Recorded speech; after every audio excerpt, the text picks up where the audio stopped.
je vous demande d'invoquer le nom du Seigneur Jésus-Christ. Père céleste, au nom puissant du Seigneur Jésus-Christ, nous nous rendons devant toi. Nous te remercions pour cette année 2020. Nous te remercions pour les témoignages dont tu nous as entourés. Et nous te remercions pour ton Fils Jésus-Christ que tu as élevé et qui est assis à ta droite, que tu as couronné avec gloire. Et c'est lui qui est devenu le souverain sacrificateur qui intercède pour chaque personne. Ainsi, nous nous approchons de lui avec confiance de son trône de grâce, car c'est lui qui va nous exaucer et qui va nous aider. Père céleste, nous croyons que c'est toi qui es le roi des rois, le Seigneur des seigneurs, le Seigneur du monde et l'agneau du monde qui a porté les péchés du monde. Nous te remercions car c'est toi qui as été chargé de mes péchés, des péchés de mes prochains. Et par le sang qui a coulé, tu nous as procuré le pardon des péchés. Ainsi, nous acceptons ce sang qui a été versé pour nous. Te demandons que tu nous purifies par ce sang et que tu fasses de nous des personnes saintes.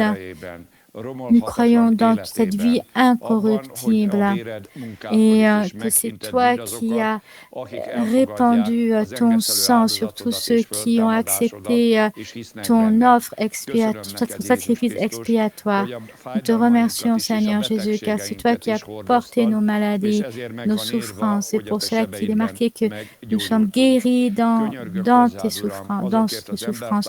Je te supplie, Seigneur, pour mes frères et sœurs qui souffrent du Covid, que te demandons, Seigneur, que tu déverses ta puissance de guérison dans leur corps et que là où il y a une maladie, que là où il y a leurs organes intérieurs qui sont attaqués par cette maladie, nous te demandons, Seigneur, qu'il y ait guérison, que par la puissance du Saint-Esprit, tu puisses intervenir par ton onction de libération, que tu les rendes de nouveau en bonne santé pour qu'ils puissent de nouveau, ceux qui sont dans les soins intensifs, qu'ils puissent sortir des soins intensifs.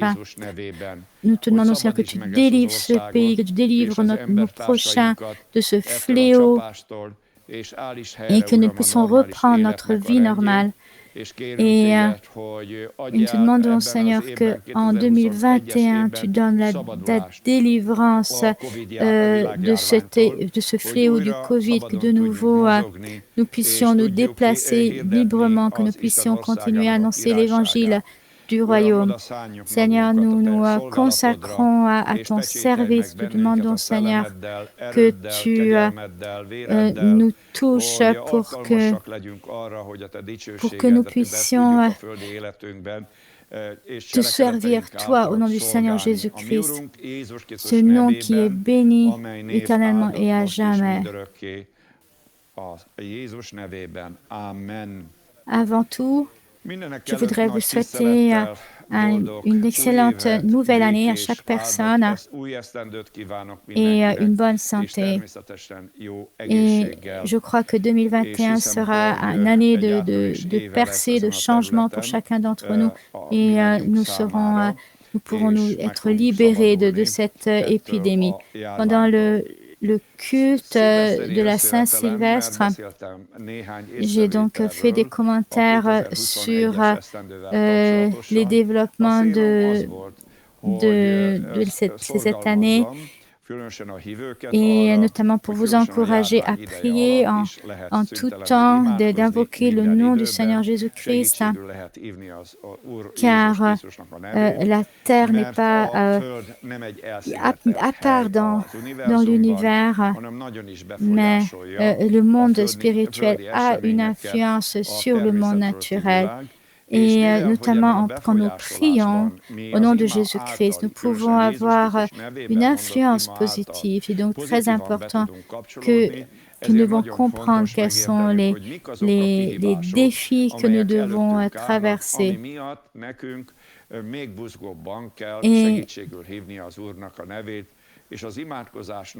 Et ainsi que nous puissions avoir une grâce qui se renouvelle de plus en plus, qui vient du ciel, pour que nos contemporains puissent découvrir la volonté du Seigneur, qui est de les sauver.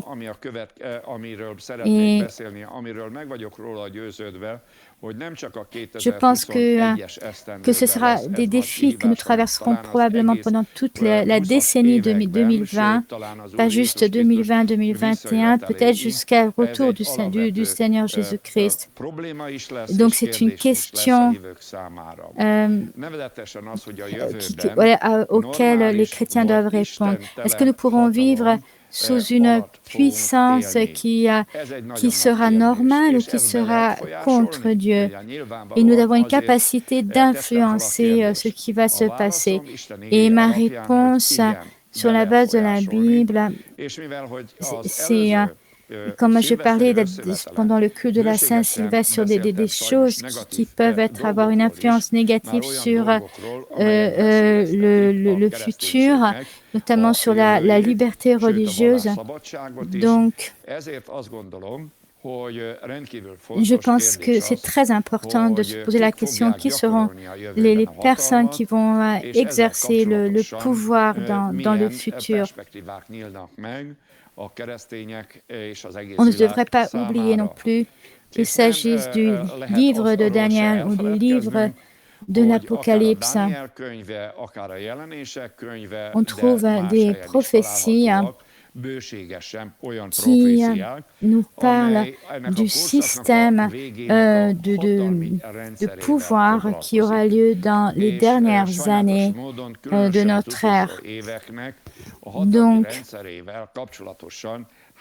de façon humaine, je dirais qu'il n'y a pas une très bonne image de ce système de pouvoir qui nous est transmis sur la base de ces prophéties.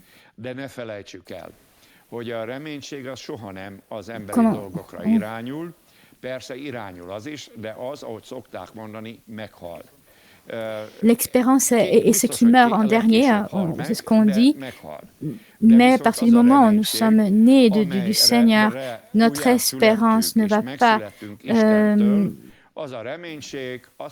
pas disparaître. Pourquoi? Parce que nous avons une relation, nous sommes dans une alliance avec le Seigneur. Ainsi, j'exhorte nos chers téléspectateurs à voir que toutes les prophéties qui parlent de la venue du Seigneur ne sont pas toutes été accomplies. Et quand les gens incroyants nous posent cette question, pourquoi est-ce qu'il y a tant de souffrances dans le monde, de famine, de misère,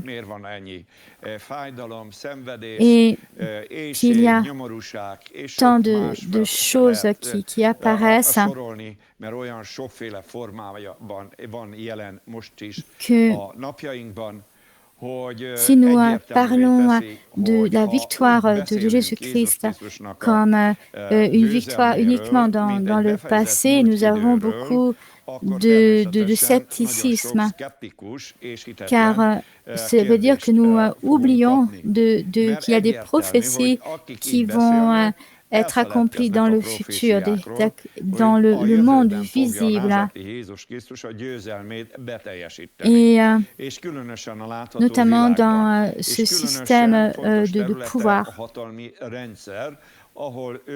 Et que c'est lui qui va prendre le pouvoir sur la terre. Donc, ce n'est pas un chemin qui sera facile pendant les années qui viennent. Donc, c'est très important de voir ce que dit la parole de Dieu sur la puissance, sur le pouvoir. Donc, c'est un très grand thème dans la Bible et je ne peux que citer certains éléments, notamment en posant la question quels sont les défis que nous rencontrons, qui sont actuels et que ainsi nous ne devons pas être passifs et déterminés quand nous entendons ce futur diabolique. Nous devons faire absolument tout ce qui est dans notre pouvoir pour que, en Europe et dans notre pays et dans les différents continents du monde, la liberté et que la liberté puisse être utilisée avec responsabilité. Il s'agit donc là de construire le royaume des cieux. Et c'est l'accomplissement de prophéties aussi.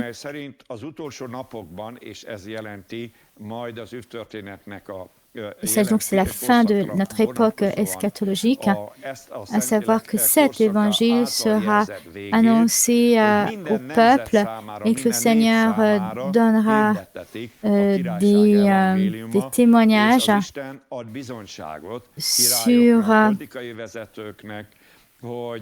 aux puissants, aux dirigeants, pour qu'eux aussi aient connaissance de ce plan. Et je pense que cela va avoir lieu dans le futur. Et nous voyons qu'il y a des forces de ténèbres pour empêcher que cela se réalise,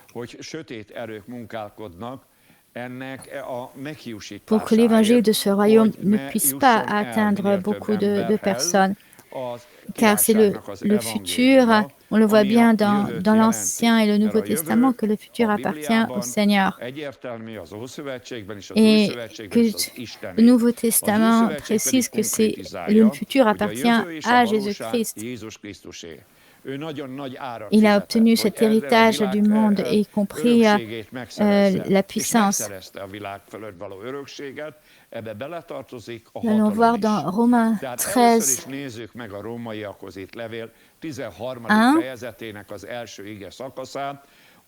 et ensuite nous allons parler ensuite d'autres dimensions surnaturelles.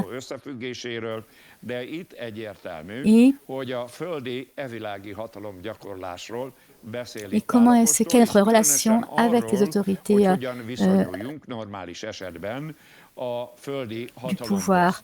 Donc, voici ce que l'apôtre Paul dit, par révélation du Saint-Esprit, que toute personne soit soumise aux autorités supérieures, car il n'y a point d'autorité qui ne vient de Dieu, et les autorités qui existent ont été instituées de Dieu.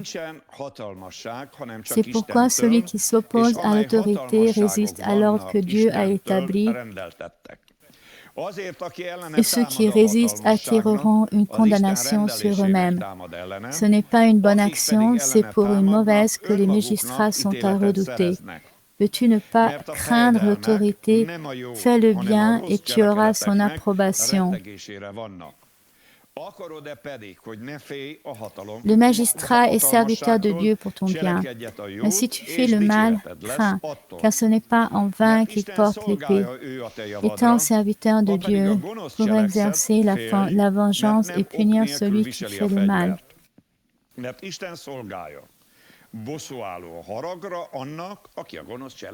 Et pour préciser la traduction, il s'agit là de la puissance, mais ce qui a été traduit dans nos versions, c'est autorité supérieure au pluriel. Donc il s'agit de plusieurs types de systèmes de puissance, systèmes de pouvoir. Exclusia, ce qui peut être aussi autorité comme autorité, comme c'est traduit en français. Et il s'agit donc d'autorité supérieure, ce qui est l'essentiel dans ce verset. Quelle est notre relation aux autorités supérieures?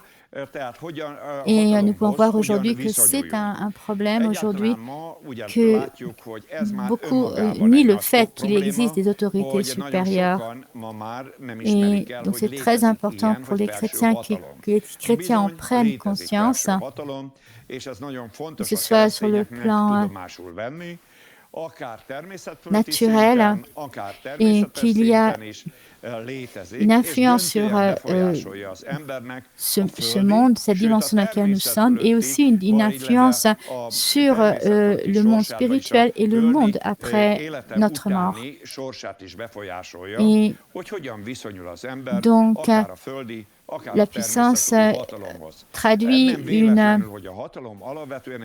une relation, transcrit une relation entre nous et cette puissance. L'apôtre Paul souligne l'importance de l'obéissance. Cela ne veut pas dire d'être soumis, mais de reconnaître qu'il existe une compétence qui est donnée à cette autorité, que cette autorité a un droit, et de le respecter et pour avoir une relation vis-à-vis de cette autorité.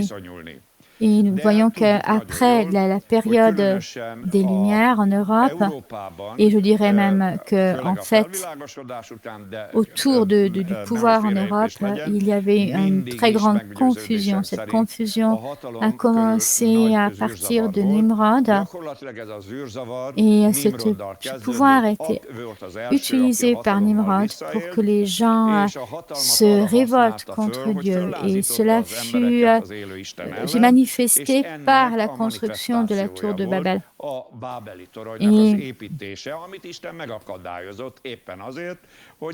Et la révolte suscite l'anarchie. Et la dictature est quelque chose de moins grave que l'anarchie. L'anarchie est le pire des États. Et malheureusement, aujourd'hui, il y a de telles confusions autour des autorités, notamment et des déstabilisations des autorités, des puissances, des pouvoirs traditionnels, comme on peut voir ce qui se passe autour de la migration de masse.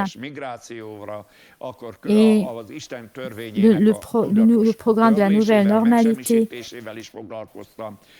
Ici, il s'agit de mettre en cause, de déstabiliser ces pouvoirs, ces systèmes de pouvoir et de créer la dissolution. Et les écrivains, différents intellectuels commencent à réfléchir à l'éventualité que dans le futur, même des États très forts risquent de s'écrouler et qu'il y ait l'absence de loi qui caractérisera la société. L'ordre social prendra fin. Donc, c'est très important que les chrétiens se rendent compte de la responsabilité qu'ils ont. Et un chrétien ne peut pas, de façon passive et cynique, rester passif. J'ai vu qu'en Saint-Sylvestre, en France, il y a eu 800 voitures qui ont été brûlées.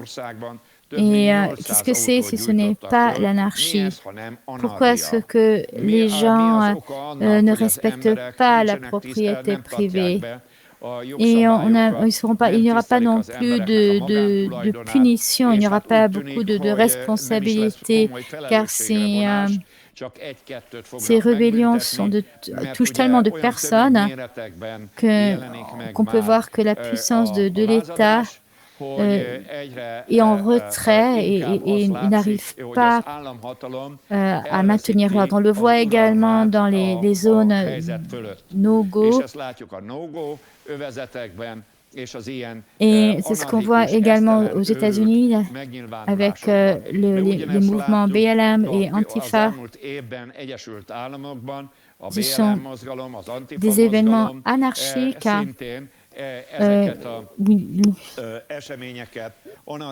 illégaux et très peu ont été mis en prison et la justice n'a pas pu fonctionner comme cela aurait dû fonctionner. Et suite aux résultats des élections, ces organisations anarchistes sont arrivées proches, se rapprochent du pouvoir. Et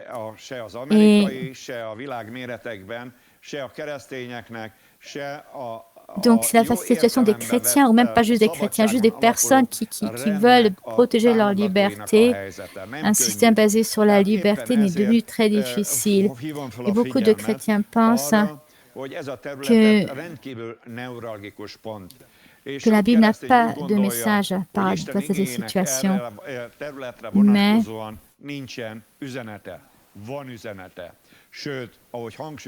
Mais que moi, je ne pourrais pas, dans le cas de ce culte en ligne,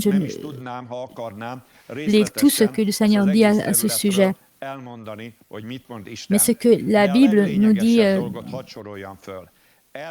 c'est que Dieu est la source de tout pouvoir. Le pouvoir est ce qui vient d'une source surnaturelle et très concrètement de la personne du Seigneur. Et lui qui dispose de tout le pouvoir. Et nous pouvons voir dans le Nouveau Testament que la pleine puissance, le plein pouvoir ont été donnés du Père au Fils. Le Fils qui était le Messie avant qu'il ait pris la forme d'un homme, et après avoir pris la forme d'un homme, il est devenu Jésus-Christ. Donc le Fils avait déjà les pleins pouvoirs avant de prendre la forme d'un homme, et il les a. Et ensuite, le Seigneur voulait absolument tout créé par son Fils, par le Messie.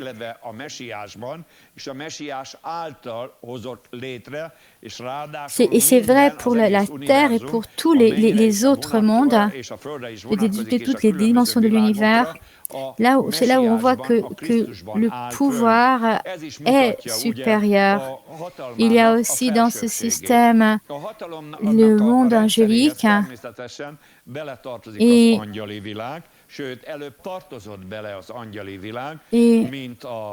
le monde angélique a été divisé en plusieurs sphères. Il y a les archanges en haut qui... Tous les anges ont des pouvoirs qu'ils exercent au-dessus de certaines régions. Quel est leur nombre? Le nombre des archanges. La traduction juive dit qu'il y en a 12 et 6 sont nommés dans la Bible au moins. Donc il y en a au moins 6. La Bible ne donne pas le nombre. Il s'agit de Gabriel, Michel, Lucifer. 3.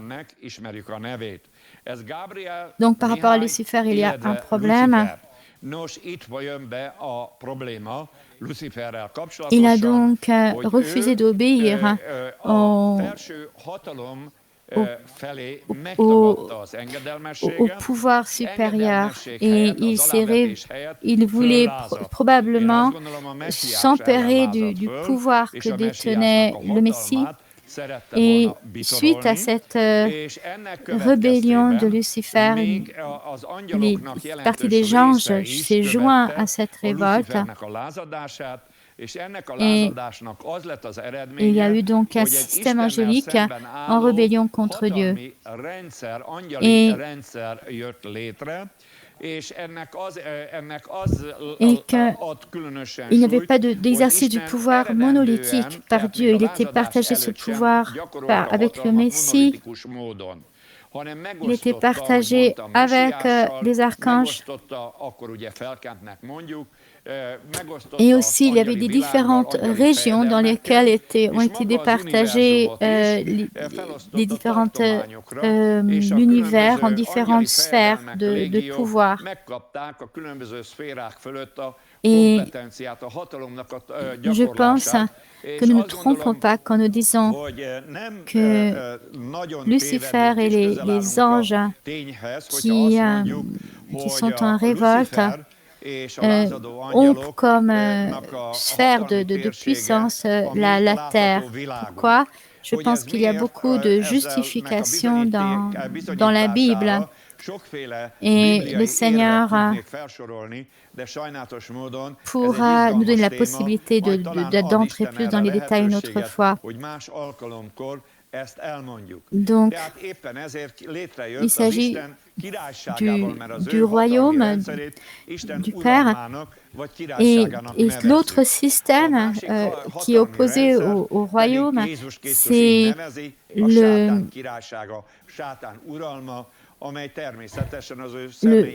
royaume de Satan. Lucifer veut dire l'ange de lumière, mais du moment où il a organisé ce putsch contre le royaume de Dieu, le royaume des cieux, il est devenu l'ennemi de Dieu. Donc, c'est comme ça qu'il est devenu de Lucifer, il est devenu Satan après sa chute. Car Satan veut dire aussi l'ennemi. Et il a été chassé du ciel, car il avait une position dans le ciel, il était rempli de lumière. Et il était rempli, c'est lui qui devait avoir probablement la plus grande puissance, la plus grande gloire après celle du Messie. Et la terre devait faire partir de sa sphère d'influence. Et quand la colère de Dieu s'est abattue sur cette partie du monde, je pense que c'est à ce moment-là qu'il y a eu ce chaos qui à partir duquel qui s'est abattu sur la terre. Et c'est ce chaos qui est détruit dans le premier chapitre de la Genèse. Le Seigneur a donc créé un nouveau système de puissance qui est lié au sien et qui est lié à la création.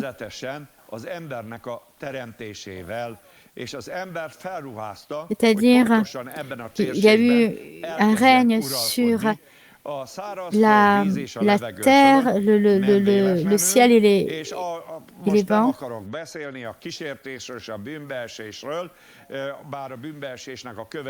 Déjà au niveau du Jardin d'Éden, il y avait une menace sur l'homme. C'est pour ça que l'homme ne devait pas, ni Adam ni Ève ne devaient manger de l'arbre du bon et du mal. Donc ça veut dire qu'il y avait déjà le mal, car il y avait déjà aussi la mort, puisque Dieu avait dit, si vous mangez de cet fruit, vous mourrez. Et la mort est déjà un ange mauvais. Donc ce qui prouve qu'il y avait déjà le péché, il y avait déjà l'iniquité, il y avait des anges déchus, il y avait aussi Satan, et il y avait la mort. Ce que nous savons dans le Nouveau Testament.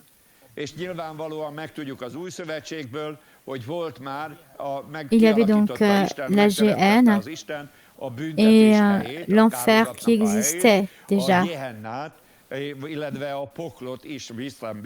Donc le mal existait avant que l'homme fût créé. Donc c'est dans cette sphère que l'homme a été placé suite à la chute du péché. Mais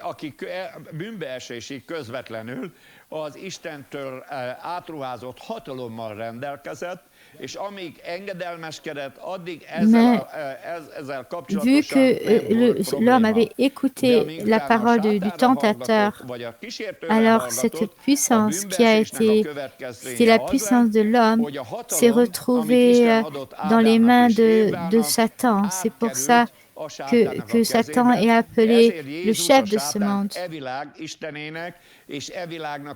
Ainsi, nous voyons donc que le pouvoir est devenu une source de problème. Il peut y avoir Dieu derrière le pouvoir, et il peut y avoir aussi Satan.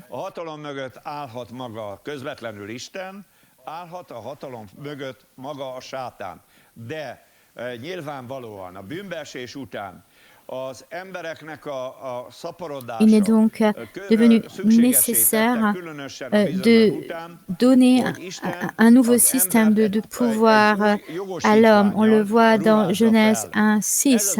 Celui qui répand le sang, son sang doit être versé, car l'homme a été créé à l'image de Dieu. Donc, c'est ainsi qu'il y a eu le début de l'État dans l'histoire de l'humanité.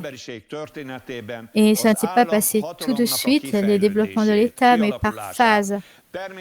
Donc, c'était les patriarches qui utilisaient cette capacité, ce pouvoir, et ensuite les chefs des tribus, et ensuite il y a eu après les principautés, les villes-États, comme nous voyons dans l'histoire de Nimrod,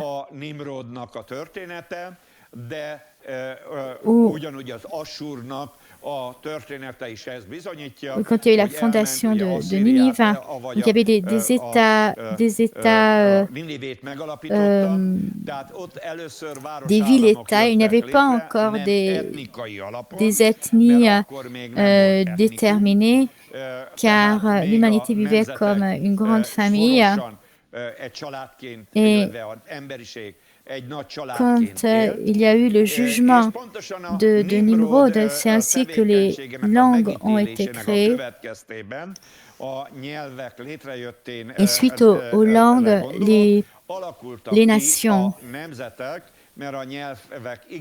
Donc, comme Dieu a a séparé la terre pour des différents groupes qui parlaient des langues différentes, il y avait donc il y a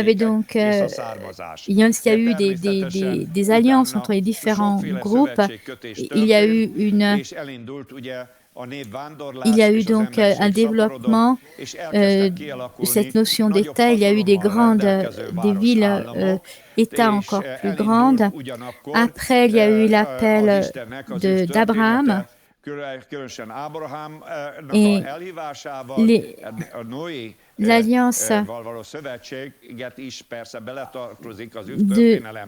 conclue avec Noé et l'alliance qui est valable pour toute l'humanité, tandis que cette alliance avec Abraham a mis en place un petit ruisseau qui s'est devenu un grand fleuve qui a pris la forme par Marie du Messie. Et c'est ce que nous avons commémoré ces dernières semaines à l'occasion de Noël. Nous ne devons donc pas oublier que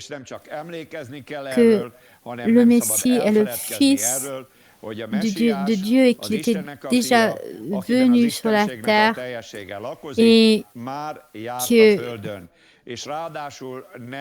a laissé des empreintes dans la vie de l'humanité. Cette empreinte est sa crucifixion, sa mort et sa résurrection, suite à quoi l'Ecclésia, l'Église a pu être créée, gloire à Dieu. Donc, suite à ce que l'humanité a commencé à se propager, il a fallu avoir, il y a eu des sociétés et au sein de ces sociétés, il y avait des centres de pouvoir et on trouve des vérités dans la Bible qui nous dit que quand il y a ces différents cercles de pouvoir avec que le Seigneur a prévu. Donc, c'est l'institution du mariage. Personne ne peut toucher à l'institution du mariage. Le fait que Dieu a créé l'homme et la femme comme homme et femme, que ce sont ces deux genres qui existent dans la Bible.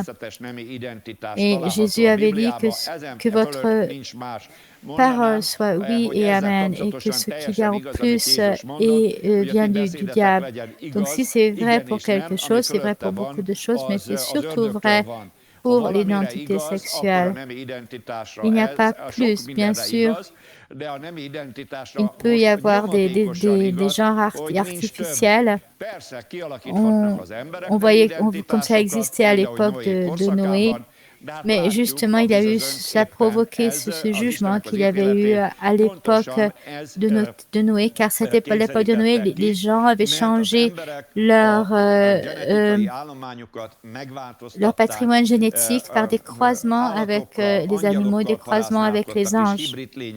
Et je pense aussi également que leur identité sexuelle avait changé et qu'ils avaient des désirs sexuels pour des animaux qui sont considérés comme une abomination pour la base de la parole de Dieu.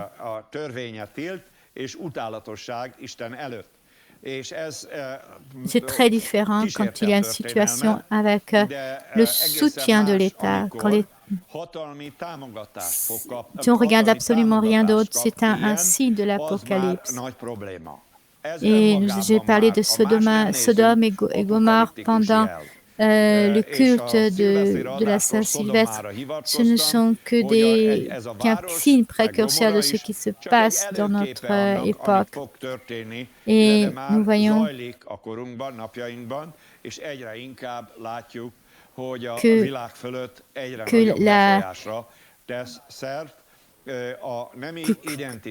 que ces divergences au niveau de l'identité sexuelle qui ont toujours existé, c'est une situation nouvelle quand c'est cette fois-ci l'État qui va soutenir leur propagation. Et là, il s'agit d'un pouvoir qui est contre Dieu. Donc, la première institution, c'est la famille.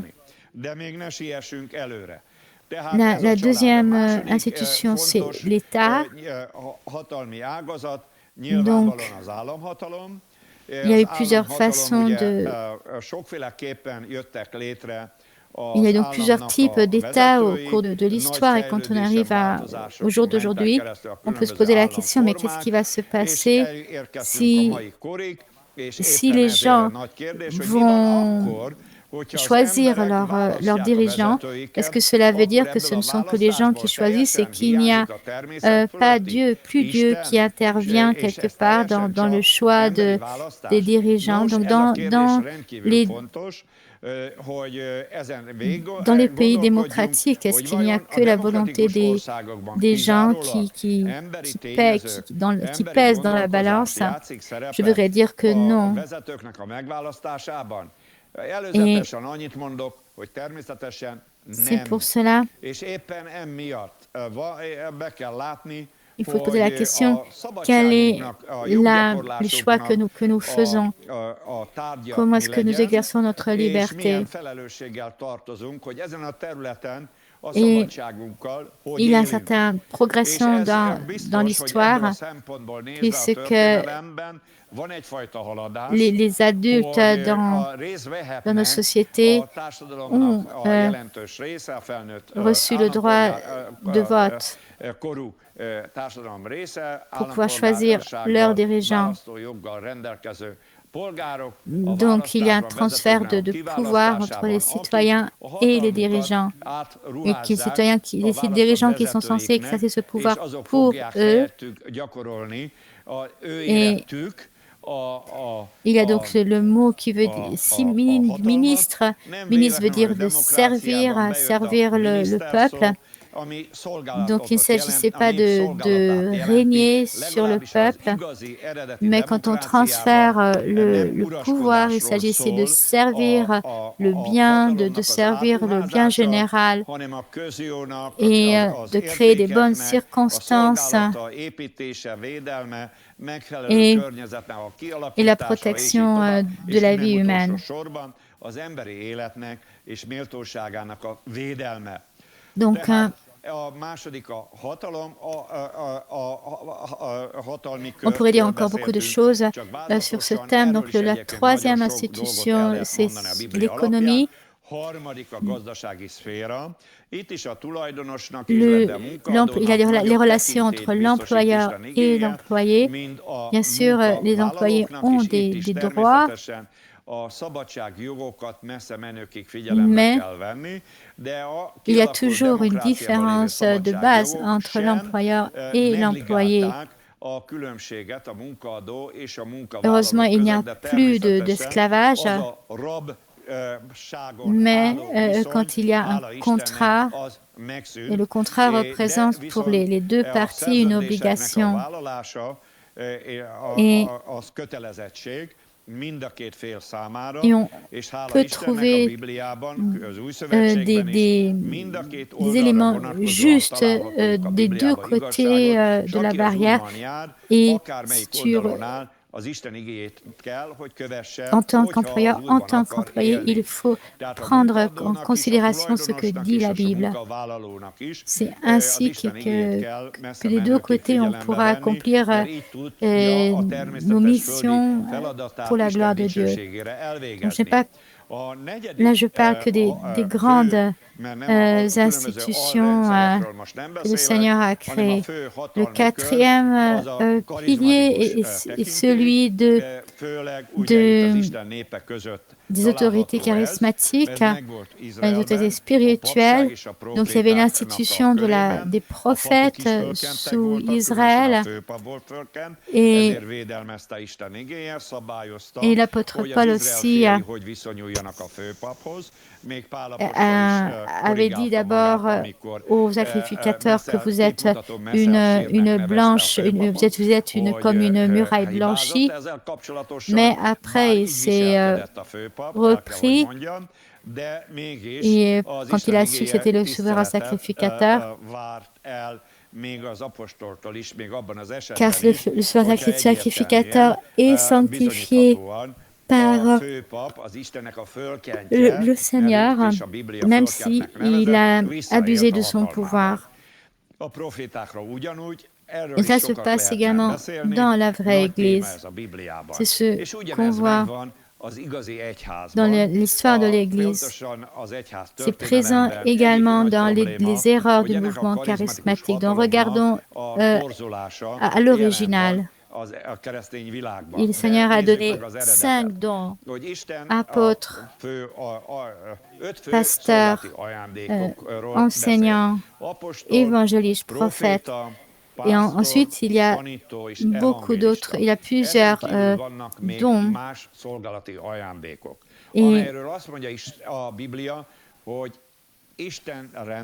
Et c'était ce qu'on voyait à l'époque de l'acte des apôtres. Comment est-ce que ces dons ont été reconnus? Regardez l'appel de l'apôtre Paul, l'appel de Barnabas et l'appel des autres apôtres, l'appel des évangélistes.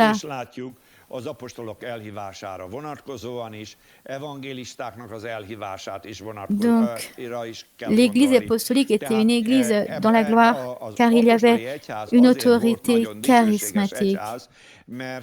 Beaucoup nient ce fait qu'il y ait une autorité charismatique. L'Église apostolique était une Église charismatique. Il veut prier que l'Église se redevienne une Église charismatique.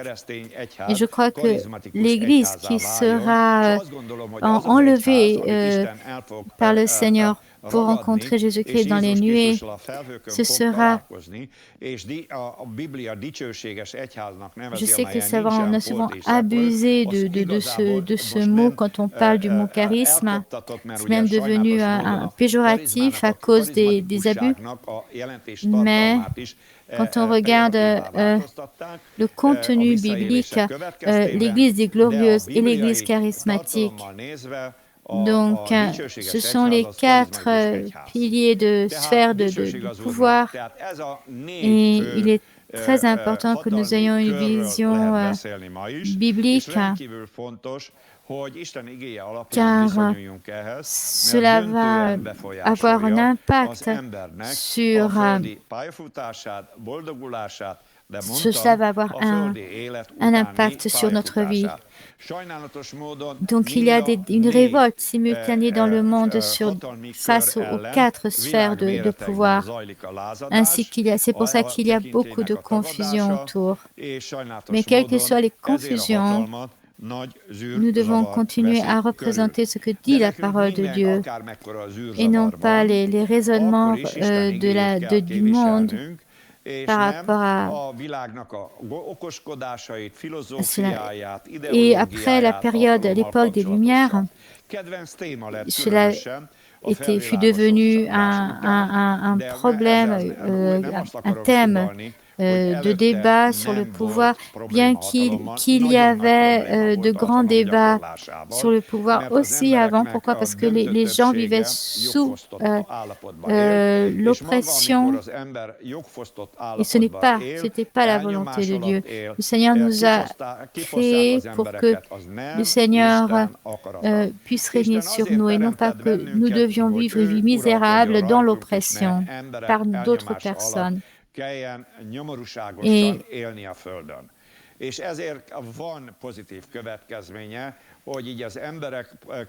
c'est pour cela qu'on a commencé à réfléchir comment est-ce qu'on peut faire pour libérer ces couches sociales qui vivaient dans l'oppression. Et c'est pour ça qu'il y a eu le concept de l'égalité devant la loi. Mais nous croyons que cette vraie égalité sera réalisée, mais à l'époque du Messie. Mais il y a eu quand même des progrès. Ainsi, même, je voudrais souligner, je ne parle pas juste de développement des idées politiques en Europe. Il faut regarder ce qui s'est passé aux USA et je persiste à penser que les croyants ont eu un grand rôle à jouer pour que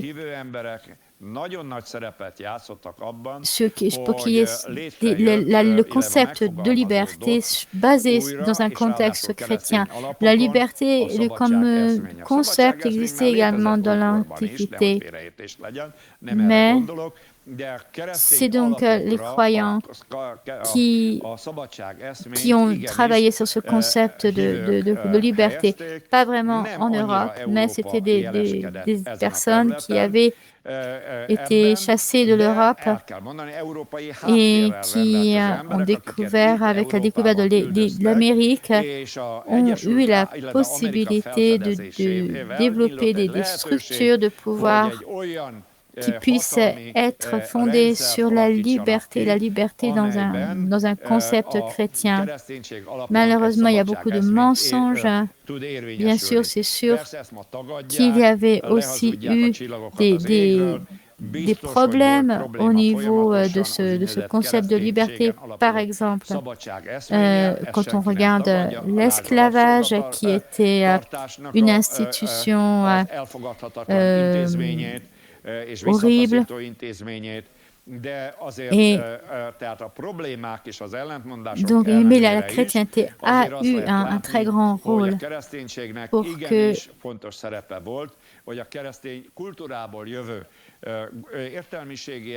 que le concept de liberté puisse devenir le fondement de la société, et ainsi que chaque personne puisse avoir le droit de vote, qui doit être le dirigeant. Et nous avons donc une responsabilité. Nous ne devons pas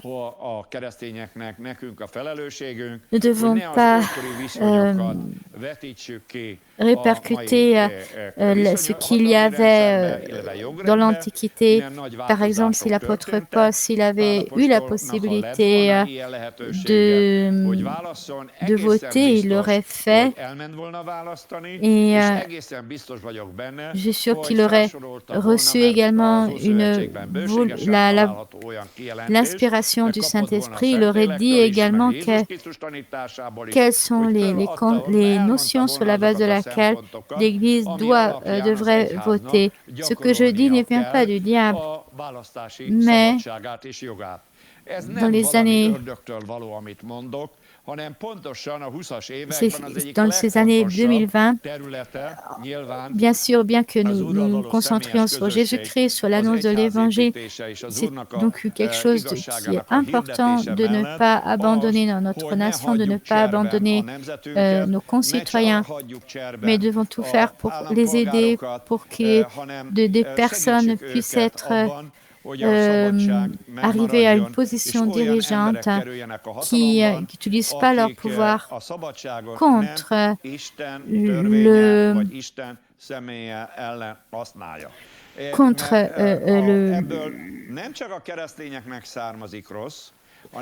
les citoyens. Ce n'est pas juste une chose bonne pour les chrétiens, mais c'est aussi une chose bonne pour ceux qui ne sont pas chrétiens dans la société. Donc, dans Romains 13, l'apôtre Paul nous montre comment fonctionne le pouvoir dans des conditions normales. Et je voudrais soutenir et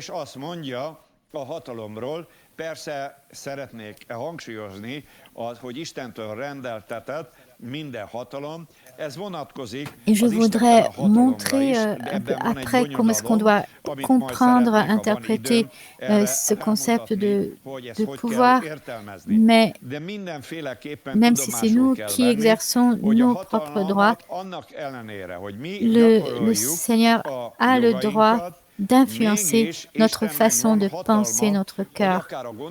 Ainsi, quand nous devons décider si nous devons obéir ou pas à la loi de Dieu, ou est-ce que nous devons la nier. Car si nous obéissons à la loi de Dieu, alors dans le choix qu'on fait,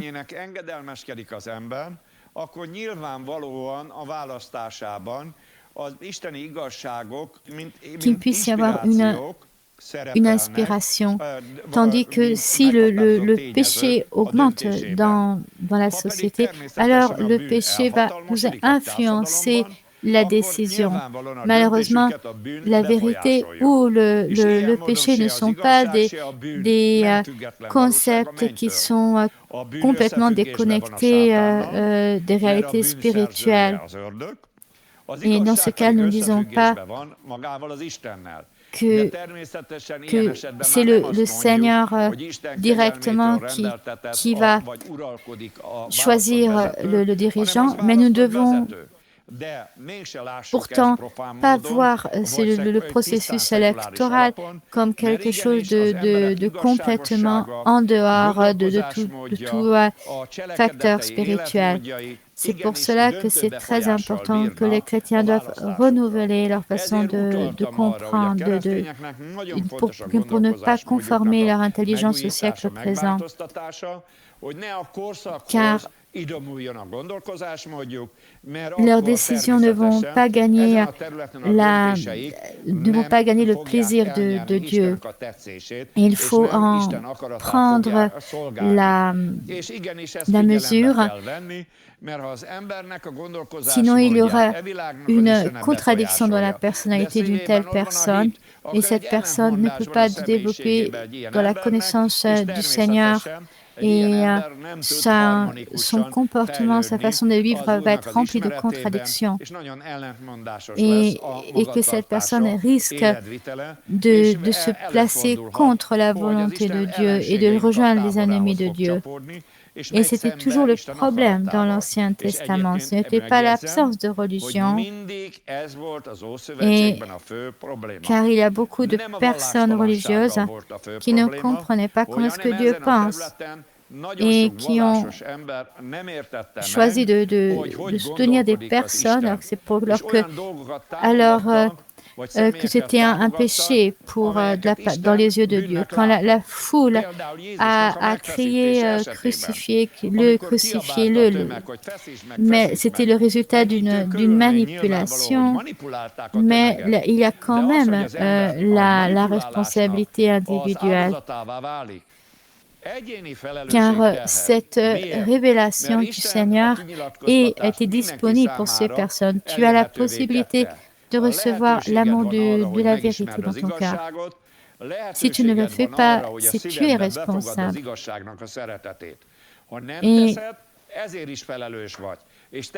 Et c'est notre décision, notre capacité de décision qui nous a guidés quand nous avons choisi un conjoint, quand nous avons choisi un métier, quand nous choisissons le fait de voter pour un programme politique, avec quoi nous sommes d'accord, avec quoi nous sommes contre. Et ainsi, tu ne peux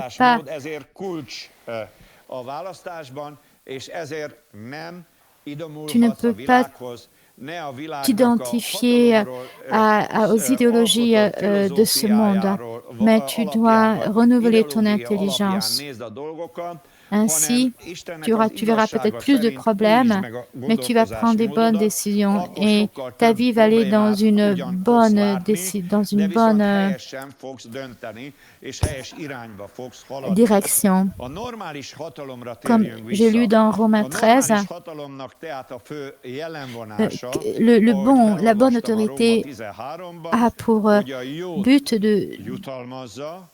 de punir le mal et de récompenser le bien. Donc, ceux qui travaillent au bien général, et à savoir d'utiliser les libertés individuelles pour pouvoir rechercher le Seigneur. Donc, c'est la base du système de liberté qui a été créé. C'est parce que vous ne pouvez pas chercher Dieu de façon libre auparavant, donc au Moyen-Âge. Et c'est pour cela que des personnes intelligentes ont créé ce système démocratique au centre duquel les gens puissent pouvoir rechercher le surnaturel, pour rechercher le Créateur, et qu'ils puissent ensuite exercer leur religion au niveau individuel, au niveau collectif, et aussi qu'ils puissent annoncer leur foi. Donc, les chrétiens avaient la possibilité d'écouter, d'annoncer l'Évangile. Et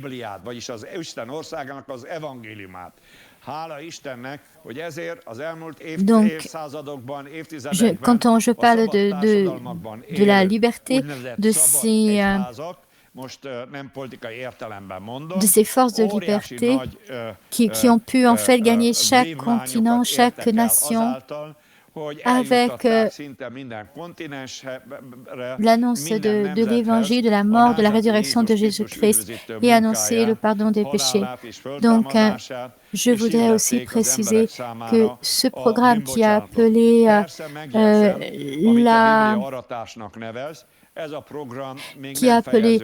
la moisson n'est pas terminée. Et c'est donc de cette perspective que je voudrais parler concernant l'année prochaine, car il y a plusieurs types de dangers. Si vous savez, moi j'ai vécu 40 années dans la dictature et je ne saurais pas faire rendre cette période belle. Et quand je vois qu'il y a eu des grandes injustices à cette époque, comment est-ce que le pouvoir régnait sur la population, comment est-ce que le Parti communiste pouvait régner de façon très dure sur la société. Malheureusement, beaucoup n'ont pas perçu, n'ont pas tiré les conclusions et ne montrent aucun remords par rapport à ce système très injuste. C'est pour ça qu'un socialisme réformé qu'on reprend à l'échelle mondiale, parce qu'il y a des grands pouvoirs qui rendraient le socialisme général pour toute l'humanité, également en Europe. Ce n'est pas par hasard qu'en Europe de l'Est,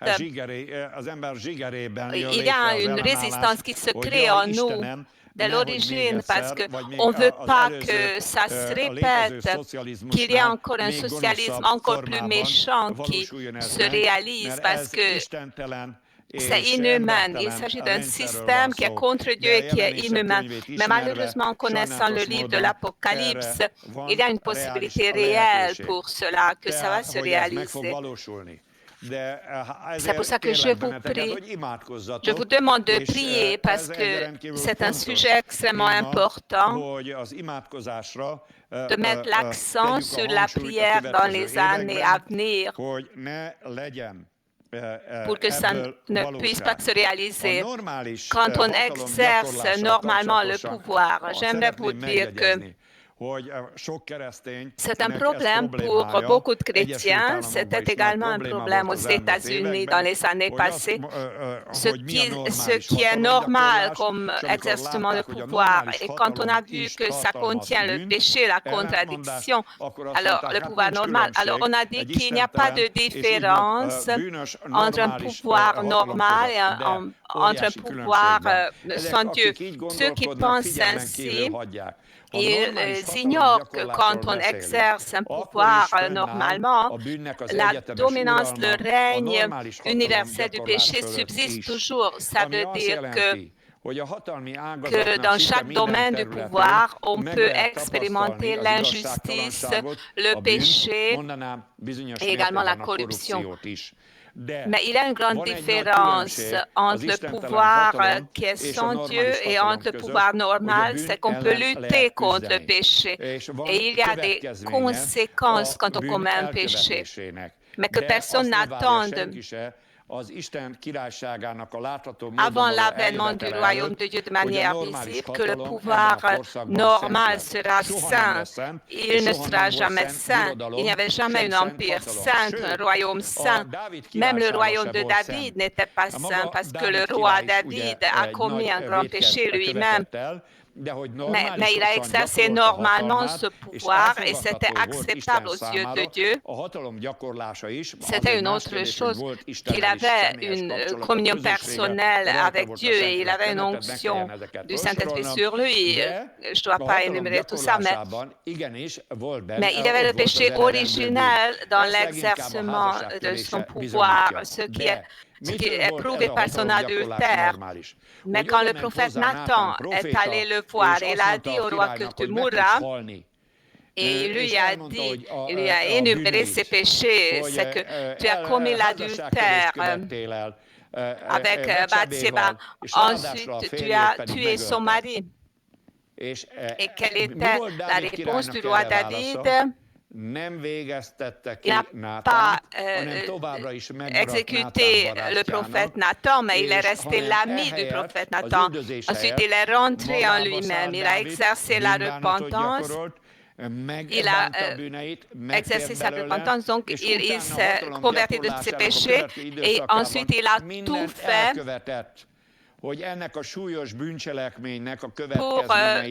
pour protéger la société des conséquences de son péché. Il n'y est pas arrivé complètement, mais son dessein, sa volonté doit être respectée. Ça arrive également que quelqu'un exerce son pouvoir normalement, mais il termine cela d'une manière méchante. Ou ça peut arriver également qu'il exerce le pouvoir d'une manière méchante et ensuite il termine normalement. Un exemple pour cela dans l'Ancien Testament est Manassé. Et pour le précédent, c'est le pharaon égyptien, comment il a exercé son pouvoir. Il traitait les fils d'Israël normalement. Il savait très bien comme le peuple juif fait du bien en Égypte. C'est pour ça que le pharaon leur a assuré une grande liberté. Mais après beaucoup de générations, il y avait une nouvelle dynastie qui a été élevée sur le trône, qui ont traité les fils d'Israël d'une manière méchante. Et on a l'impression, selon la Bible, que c'est à ce moment-là que les fils d'Israël ont commencé à invoquer le nom du Seigneur, parce qu'ils ont fini par comprendre ce que ça veut dire qu'un pouvoir qui est sans Dieu, qui les a privés de leur liberté, de leur propriété privée, de leur Dieu. Il les a rendus ennemis les uns des autres, il les a empêchés partout où ils pouvaient. Donc ce système du pharaon, c'était dans un esclavage très dur qu'il mette les fils d'Israël. Et en plus, le sommet de la méchanceté, c'est que les fils d'Israël ont été condamnés à mort, donc les bébés ont été jetés dans le Nil, qui est une préfiguration, j'en suis convaincu, de l'ère actuelle, et c'est une préfiguration de l'industrie de l'avortement. C'est à ce moment-là que les fils d'Israël ont invoqué le nom du Seigneur. Mais s'ils avaient prié pour le pouvoir quand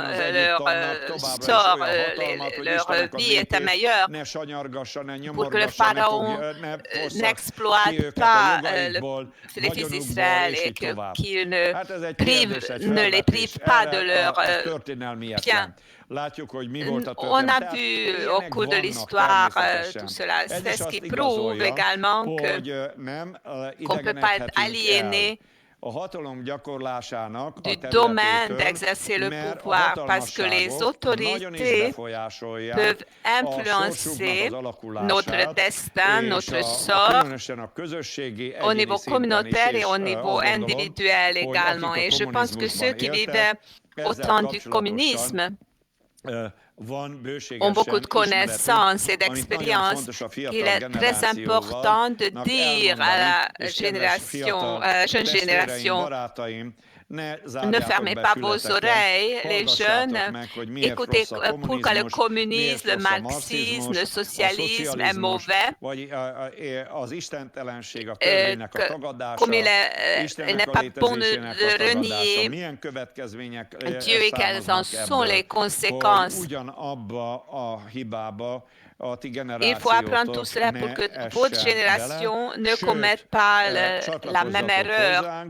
Joignez-vous à nous et priez pour que vous ayez part de la grâce et de la miséricorde de Dieu et qu'en 2021, nous puissions vivre dans la liberté.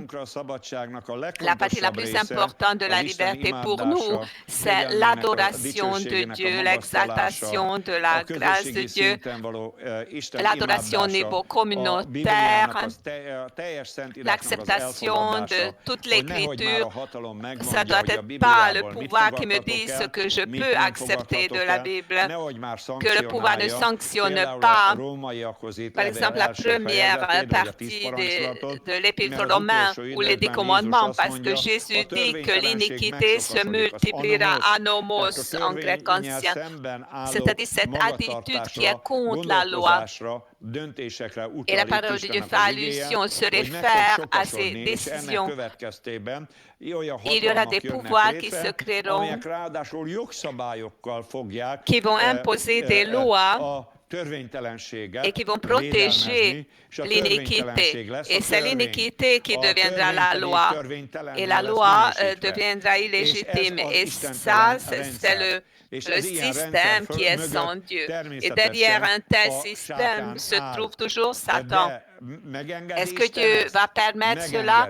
Dieu va le permettre dans le cas où la plupart de nos prochains choisissent le péché, choisissent l'iniquité, choisissent l'avortement, l'homosexualité. És az Isten által létrehozott intézményeknek a pusztításának qui continue à détruire les institutions créées par Dieu. Et ils veulent voter sur les mouvements qui ont le même but. S'ils auront le pouvoir, ils ne vont pas le réaliser. C'est pas vrai, on doit prendre au sérieux les programmes politiques. C'est sûr qu'ils vont réaliser cela. Le bien-être, la prospérité, ils le négligent. Mais tu peux être sûr que s'ils prêchent le programme gender, ils vont le réaliser. Ils vont interdire qu'on nomme les pères et les mères, et qu'on puisse nommer le masculin et le féminin. Il y aura des versions, 70 versions pour cela. Et ceux qui s'attachent à l'identité traditionnelle à la base de la parole de Dieu, ils seront discriminés, ils sont harcelés, ils seront jugés devant les tribunaux. Et la possibilité de faire cela est déjà présente. Et la liberté de religion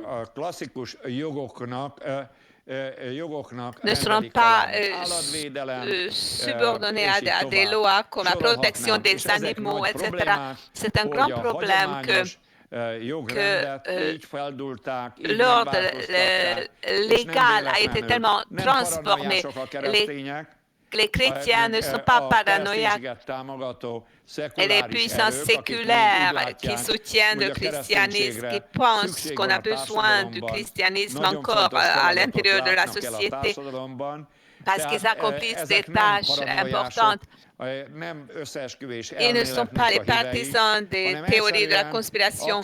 Mais même si tu crois dans la conspiration ou pas, ou au complot, on peut voir des preuves jour par jour dans la révélation des programmes, des études, dans les articles et également dans les décisions politiques et dans les lois, dans les parties différentes du monde, que malheureusement, c'est une menace réelle pour la liberté de la religion et ainsi pour tout le christianisme.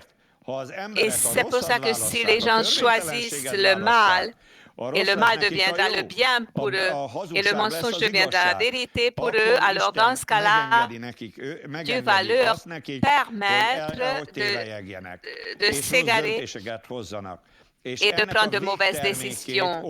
Et ce que nous lisons dans Apocalypse 13, permettez-moi de vous lire les 4 premiers versets. Puis je vis monter de la mer une bête qui avait 10 cornes et 7 têtes, et sur ses cornes des diadèmes, et sur ses têtes des noms de blasphème. La bête que je vis était semblable à un léopard. Ses pieds étaient comme ceux d'un ours, et sa gueule comme une gueule de lion. Et le dragon lui donna sa puissance, son trône et une grande autorité. Et je vis l'une de ses têtes comme blessée à mort, mais sa blessure mortelle fut guérie. Remplis d'admiration, la terre entière suivit la bête. Ils adorèrent le dragon parce qu'il avait donné l'autorité à la bête. Ils adorèrent la bête en disant qui est semblable à la bête et qui peut combattre contre elle. Il s'agit d'une bête ici.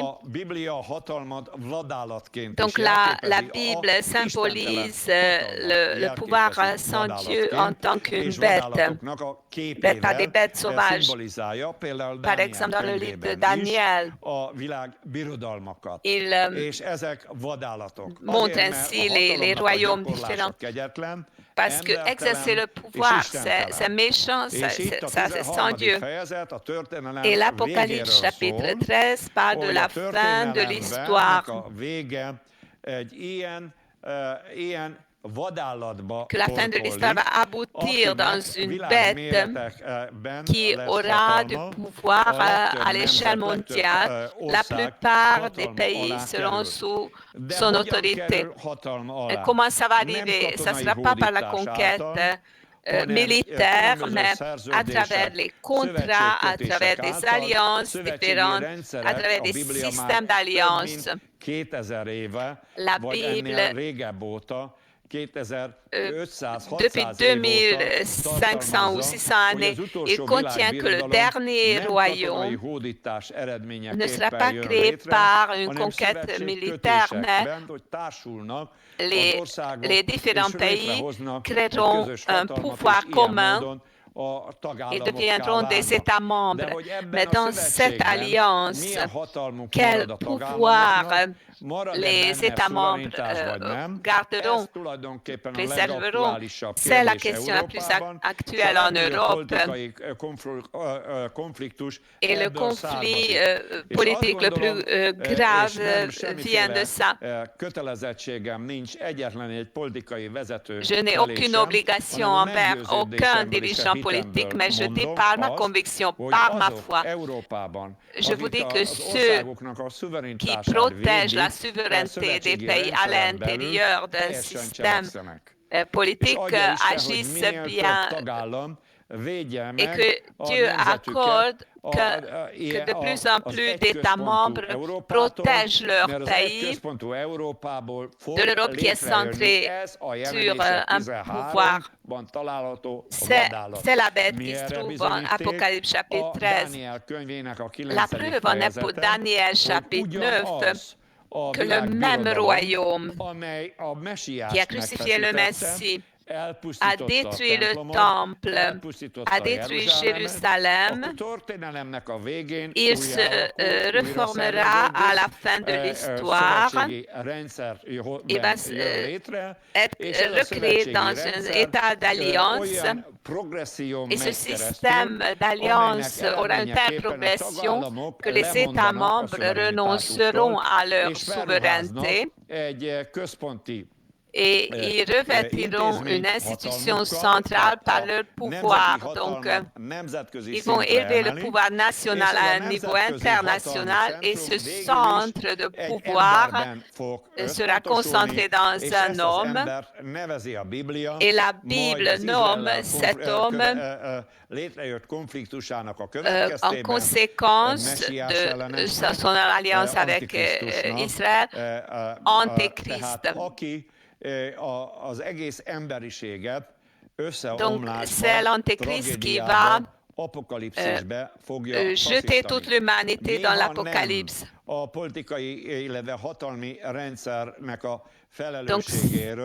il s'agit de la responsabilité de ce système de pouvoir. Et Apocalypse chapitre 13 nous montre malheureusement que Satan aurait bien voulu obtenir l'adoration de l'humanité. Nous voyons lors de la tentation de Jésus.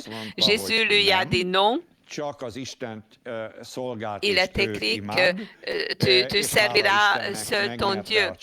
Et heureusement qu'il a gagné la bataille contre Satan, mais après l'ascension et la résurrection de Jésus-Christ, Satan exerce son influence sur les sociétés, sur les hommes, sur les gens. Et inspire de telles philosophies dans ses serviteurs à travers lesquelles il démoralise les gens et transforme les sociétés parce qu'il sait que c'est seulement dans la vie de l'humanité démoralisée qu'il a la possibilité d'obtenir l'adoration de toute l'humanité et que l'humanité se soumette à lui comme à un pouvoir supérieur.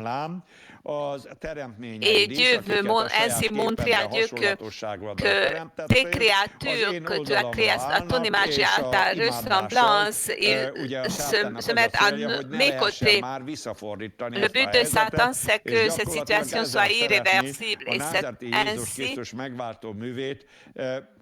qu'ils aimeraient ruiner l'œuvre rédemptrice de Jésus-Christ à la fin de l'histoire.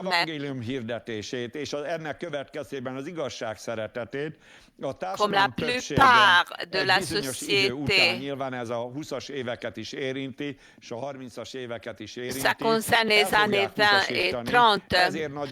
Donc les sociétés vont refuser cela et finalement il pourrait réaliser son programme.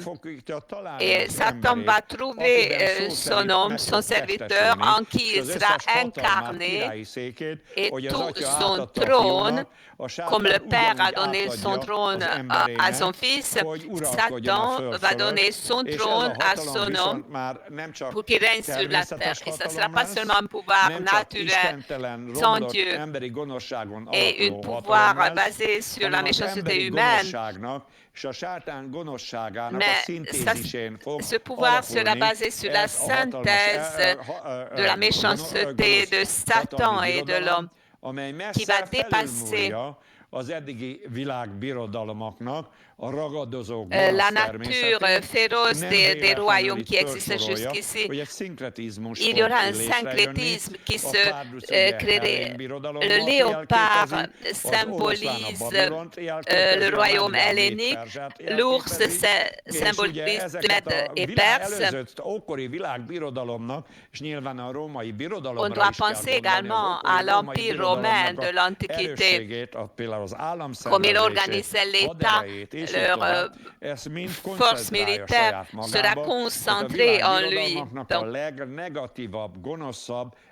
Donc ce seront les caractéristiques les plus méchantes des royaumes qui seront concentrés dans ce dernier royaume. Que Dieu accorde que ça a l'air de le plus tard possible. On n'a pas la possibilité que ça n'arrive pas. Ça va arriver en tout cas, mais ce n'est pas égal comment ça va arriver. Si on étudie beaucoup de prophéties, on va voir que Dieu désigne les kairos et le Seigneur ne définit pas, c'est mystérieux. Et c'est en rapport avec cela que l'humanité et surtout les hommes qui brillent ont une grande responsabilité et ils ont également l'autorité, le pouvoir de remettre ça plus tard pour que le programme de Dieu puisse se réaliser dans leur vie. Et qu'est-ce qu'on doit faire dans ce cas-là? C'est une question très importante de savoir s'il y a un pouvoir méchant, est-ce qu'on doit obéir à leurs lois sans Dieu.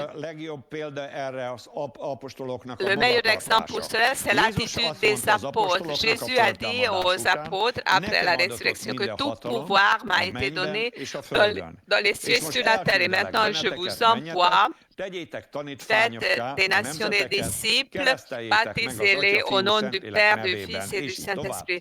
Et enseignez-les à observer ma parole.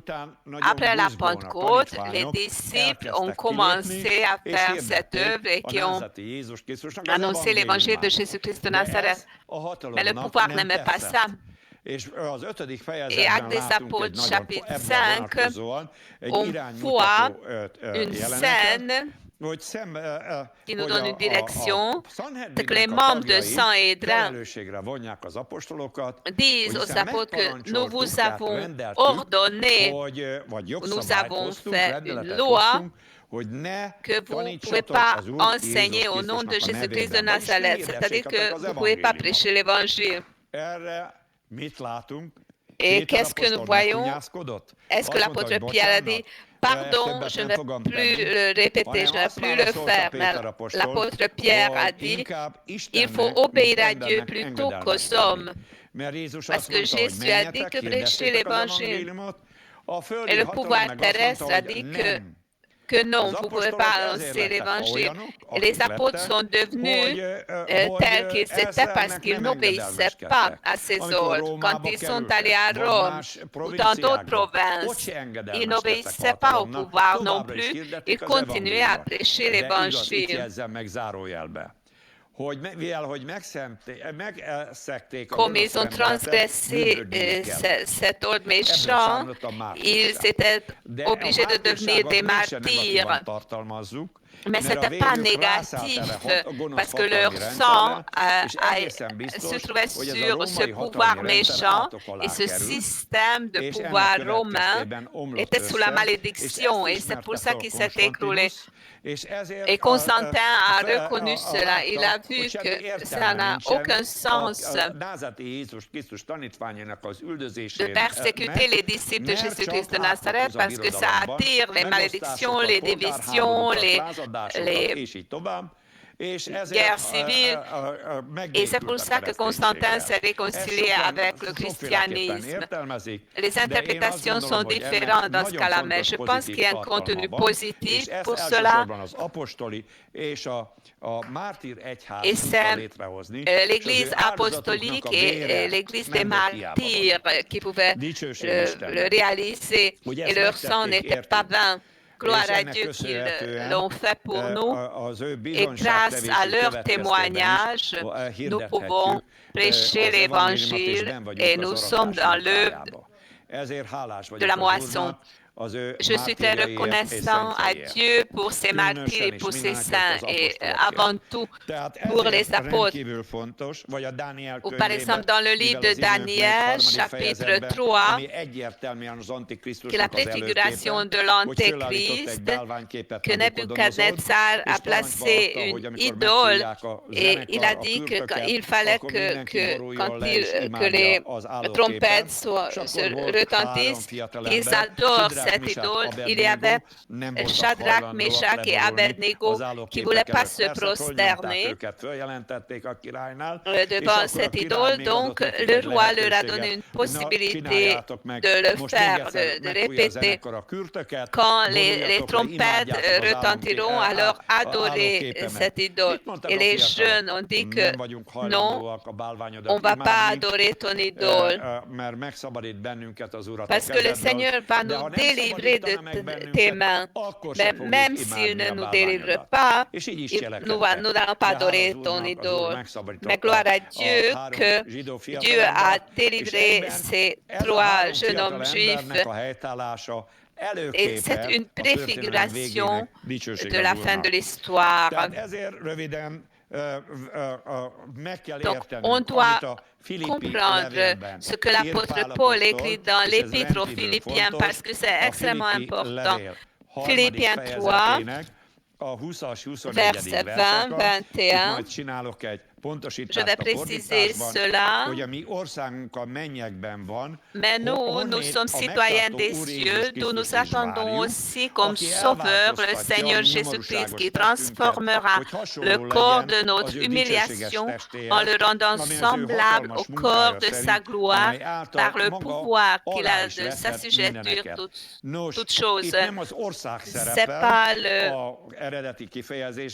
il y a le mot polythéo qui figure ici. Ça veut dire quand on exerce le pouvoir politique. Ça veut dire que quand tu es né de nouveau, tu es rempli de Saint-Esprit, alors tu es soumis à une direction, un règne céleste, et tu dois t'occuper des programmes et des lois célestes. Parce que le gouverneur céleste, Jésus-Christ de Nazareth, a un programme, elle est bien, concernant l'avenir. Ce qu'il souligne ici, c'est la rédemption totale. mais l'avènement de son royaume également. Colossiens 3, le Seigneur dit que si tu es né de nouveau, alors s'occupe-toi des choses d'en haut, du programme du Seigneur, que les cieux descendront ici sur la terre, que le Jérusalem céleste descendra ici sur la terre avec le Messie et la terre sera délivrée du mal et du système de pouvoir du malin. Et la terre deviendra semblable aux cieux. Et là, dans les cieux, il n'y a pas d'injustice, il n'y a pas de malédiction, il n'y a pas de maladie, il n'y a pas de mort, ni Satan. Satan encore y entrer, mais ça sera terminé. Et le sang du Seigneur va purifier même ses traces. Tout deviendra saint. Le trône du Messie va descendre ici sur la terre. Et la terre deviendra l'épicentre du Messie. Pense à ce programme que nous sommes soumis à ce règne. Et le Saint-Esprit nous maintient dans ce système de pouvoir. Permettez-moi de vous lire encore une parole très importante. Philippiens 1, verset 21. Je vais préciser la traduction. Verset 21. Car il rend ainsi: seulement conduisez-vous d'une manière digne de l'évangile de Christ, afin que, soit que je vienne vous voir, soit que je reste absent, j'entende dire de vous que vous demeurez ferme dans un même esprit, combattant d'une même âme pour la foi de l'évangile.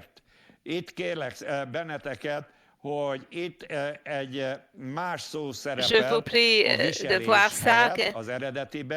Il y a le politeumai, cette expression ce verbe, c'est-à-dire que profitons-en de notre pouvoir, de notre droit.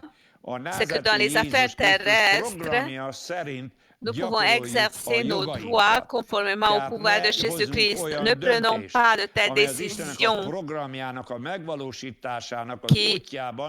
qui empêche la réalisation du programme de Dieu, mais comprenons bien quel est le programme de Dieu.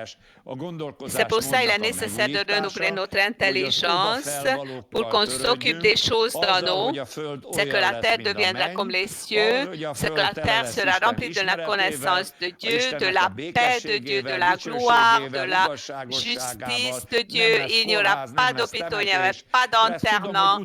Ça semble comme une utopie, mais ça sera la réalité. Le trône du Seigneur descendra ici.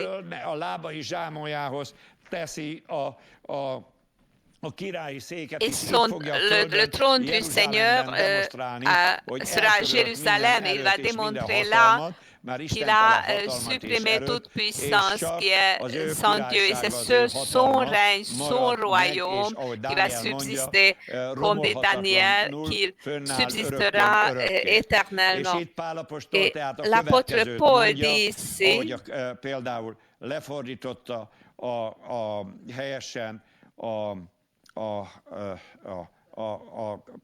comme la traduction de l'Académie Saint-Paul le rend ainsi, que seulement participer aux affaires publiques, soit que je vienne vous voir, soit que je reste absent. J'entends dire de vous que vous demeurez ferme dans ce même esprit, combattant d'une même âme pour la foi de l'Évangile. Donc, concernant les affaires publiques, l'apôtre Paul parle de l'unité du christianisme. Malheureusement, la manière de beaucoup de chrétiens n'a pas été renouvelée.